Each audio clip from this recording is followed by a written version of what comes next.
She lit a match to my dress and called it tough love. The next night, I walked past her in a gown with my name stitched into the label. The scent hit me first, the bitter chemical burn of melted fabric. I ran downstairs barefoot, heart pounding, and there it was, a scorched heap of what used to be my prom dress, the one I spent 3 months making. I froze in the doorway, mouth open, too stunned to cry. My mother stood by the back porch, holding a half-used box of matches, her expression flat. It was too much, she said. You were getting carried away. That dress wasn't just fabric. It was hope, stitched together after years of being overlooked, criticized, brushed aside. It was the only thing that ever made me feel beautiful. In a house that always made me feel too much, she didn't raise her voice. She didn't need to. She destroyed something sacred and acted like she was helping. I didn't scream. I didn't plead. I just stared and quietly stepped back. She didn't ruin my night. She revealed who she was. The silence in the kitchen after I walked away was louder than fire. My sister Chloe was sitting at the counter, watching the flames outside. She didn't say a word. Didn't try to stop her, just kept scrolling on her phone. I went back upstairs and sat on my bed, the space where I had once laid out the fabric, cut each piece, pinned every dart. My hands still smelled like satin and thread. Now all I smelled was ash. Prom was tomorrow, my date, my ticket, my shoes, all waiting, and now the centerpiece was gone, on purpose. Not by accident, not out of necessity, but by choice. I sat in that grief like a coat, heavy, familiar, and then I looked at my sewing machine. It was still there, untouched. She burned my dress, not my gift. So I got up. Not because I had energy, but because I had something left she hadn't stolen, and I reached for a bolt of black silk I'd been saving, for a someday she never believed would come. I threaded the machine in silence. No music, no crying. Just the hum of my own persistence. I was the girl who made things, dresses from scraps, notebooks into journals, silence into stories, but in my house, that was considered strange, or worse, embarrassing.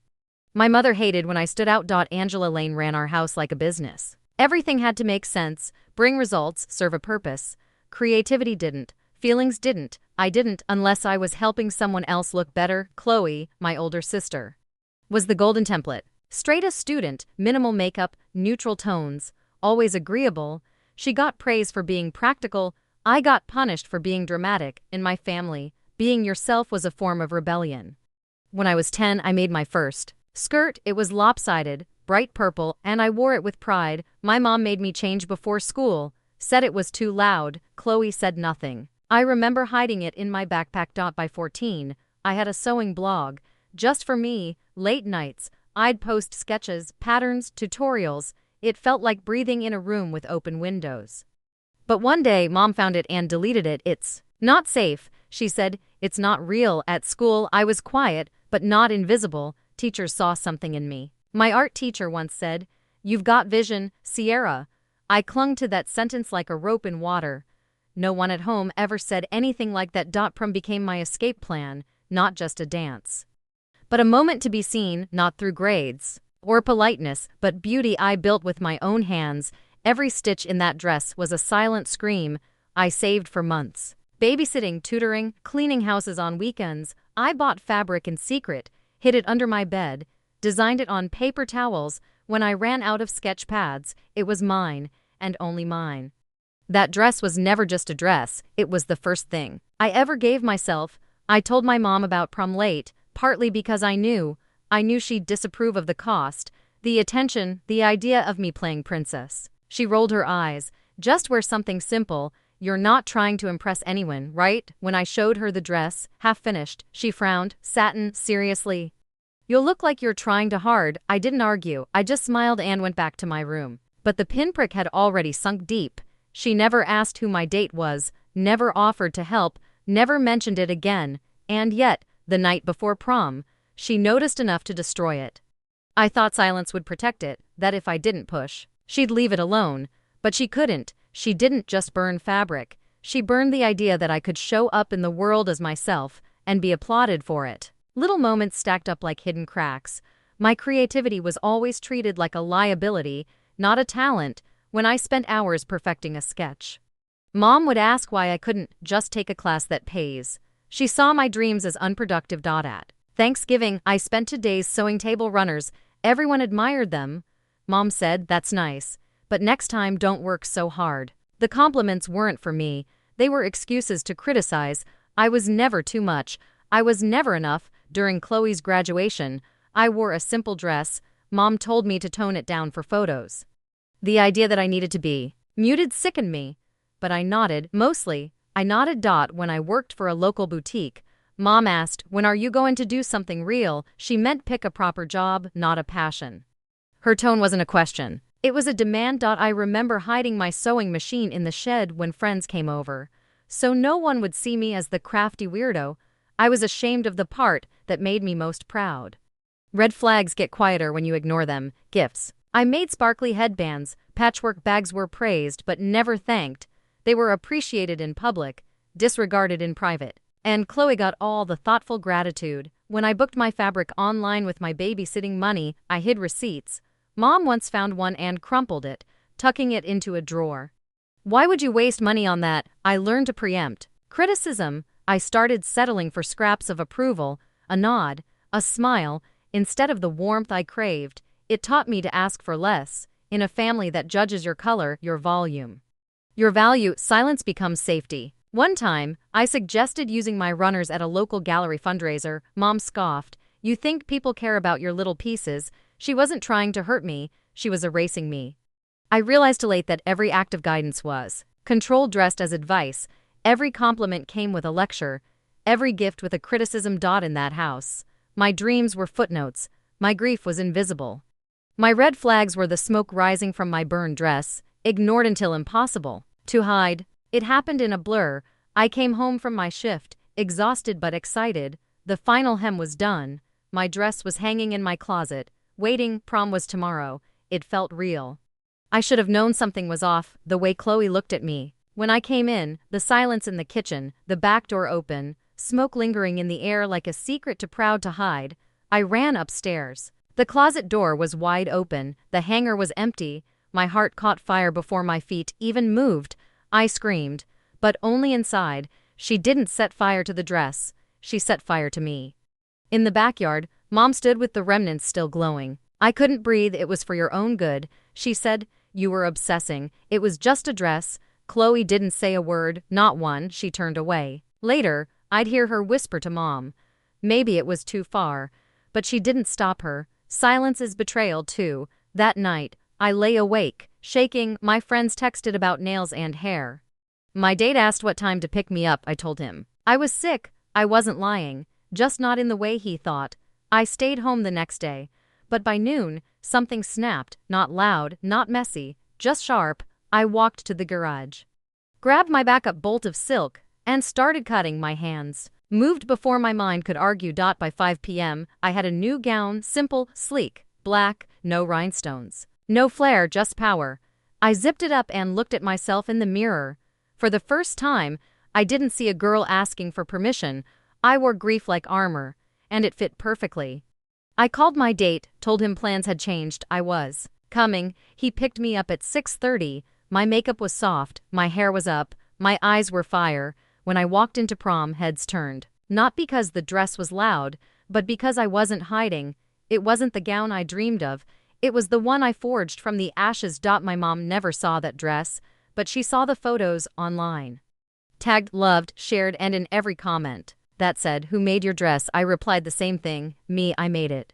I should have felt triumphant. New dress, burning past, walking into prom on my own terms. But when I saw my mom's number calling, that rush drained, my hands trembled and my throat closed. I didn't answer. The dance floor glowed with laughter and slow songs. I felt weightless at first, the fabric brushing skin with calm confidence. But every glance over my shoulder reminded me. She tried to erase me. She tried to rewrite my story.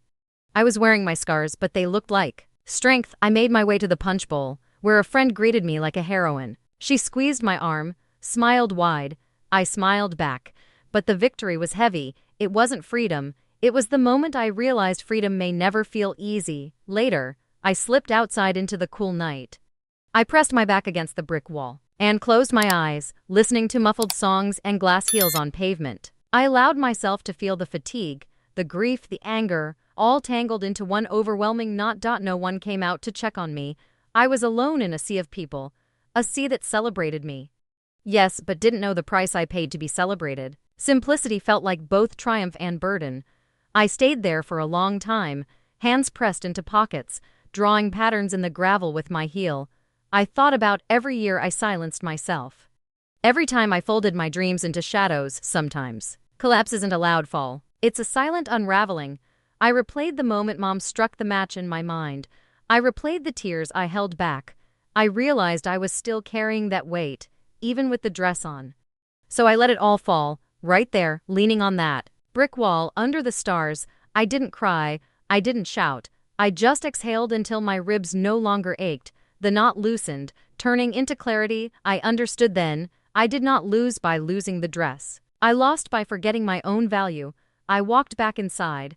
I touched the fabric where I'd sewn my label, S. Lane Designs.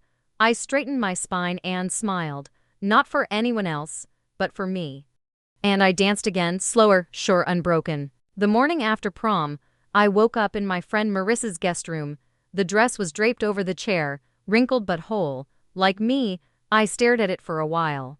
Remembering the weight of that night, I opened my phone, dozens of notifications, comments, tags, messages from classmates asking who designed my dress. One even said, "You should sell these, I'd buy one." That stopped me. I went downstairs, dress in hand, and asked Marissa's mom if I could use her iron. She looked at me, then at the dress. "You made this?" she asked, amazed. I nodded. "Girl, this is stunning." What they burned wasn't my future, it was the last excuse I needed to start it. That week, I sketched again. Ideas poured out like water from a faucet I forgot how to turn on. I opened my old sewing blog. Reset the password, posted my prom look, it got shared. And shared again. Emails came in, requests, compliments, questions. I was scared, but I replied. I said yes to small commissions. I started saving again, not for prom, but for fabric branding. Labels I stitched at night, between homework and dreams. It wasn't quiet grief anymore. It was building, a new kind of voice, a version of myself that didn't flinch when people looked. I called my collection Ashes. It was symbolic for what she destroyed, for what I rebuilt. The black silk gown was the first piece. I never sold it. It stayed in my closet as my reminder. My pain became a pattern, and I turned it into something wearable. Months passed, orders grew. I made an Instagram. I built a tiny brand out of silence, out of harm, out of survival, and slowly, people started noticing. Not just my work, but my name. Chloe texted. Once, "Mom wants to talk."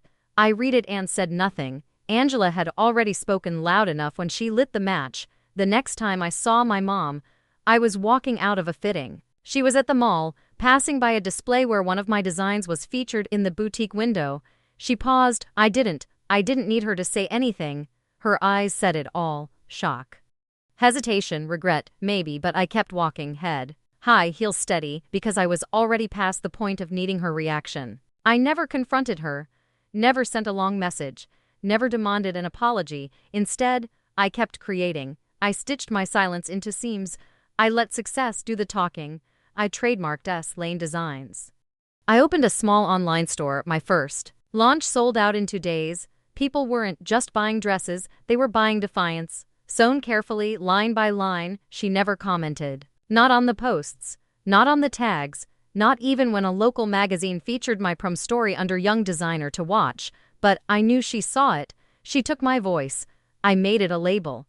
At family dinner 2 months later, I wore one of my designs, bold shoulders, soft lavender silk, unapologetic silhouette.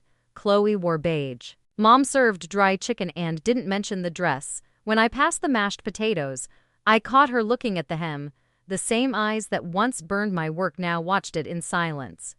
That silence, that was my revenge. I spoke calmly, laughed with cousins, talked about my next drop. I wasn't boastful. I was simply no longer invisible. She tried to minimize me for years, but now I took up space without asking. My presence made her uncomfortable, and I didn't shrink to fix that. They wanted my silence. I gave them elegance instead. A year later, I was invited to speak at a youth art panel. I brought the black gown. I held it up and told the story, not to shame, but to show how creation can rise from destruction. The audience applauded. I didn't cry. I smiled, softly, fully. My mother wasn't in that room. But her absence felt less heavy than her presence ever did. Revenge wasn't a fire, it was the quiet glow of recognition, in myself, in others, in the world I built without her blessing. It's been 2 years since prom. My studio is small, sunlit, and smells like fresh fabric and lavender candles. The black dress hangs on the wall, framed, not to worship it, but to remember. I wake up early, brew my coffee, and sketch before checking emails. Every collection I release tells a different chapter of my story. But that first one, Ashes, still lives inside every seam I sew. A letter came last week, handwritten from her. Angela, not mom, she said. She saw my latest campaign, said she didn't realize how serious I was about this, and that she hoped I was well. I didn't reply. I placed the letter next to the burned edge of my old sketchbook, the one she nearly threw out. I saved it, smoke-stained, fragile, like the version of me she tried to erase. She sent regret. I returned silence. Chloe messaged too. She bought one of my simpler dresses online, under a different name. I shipped it with care, no discount, no note, no bitterness, just stitching done with the same hands they dismissed. I live alone now, but not lonely. My space is full of color. No one tells me to tone it down. I light candles for no reason. I dance barefoot in my hallway. I laugh loudly, even when no one's listening. People ask about my inspiration. I don't name her, but she's there. In the tension of every sleeve, in the boldness of every cut, in the freedom of every hemline I once wasn't allowed to wear. I've learned that the greatest revenge isn't proving them wrong. It's needing nothing from them at all. I pass by high school sometimes, see girls in dresses on prom night. Some wear rhinestones, some wear silk. All I hope is that none of them have to fight to feel beautiful. I stitched my name into the world, where she once tried to stitch me shut. Now, it lives on tags, hangers, closets, and dreams. No one gets to light the match anymore. I hold the flame, and I choose what it warms.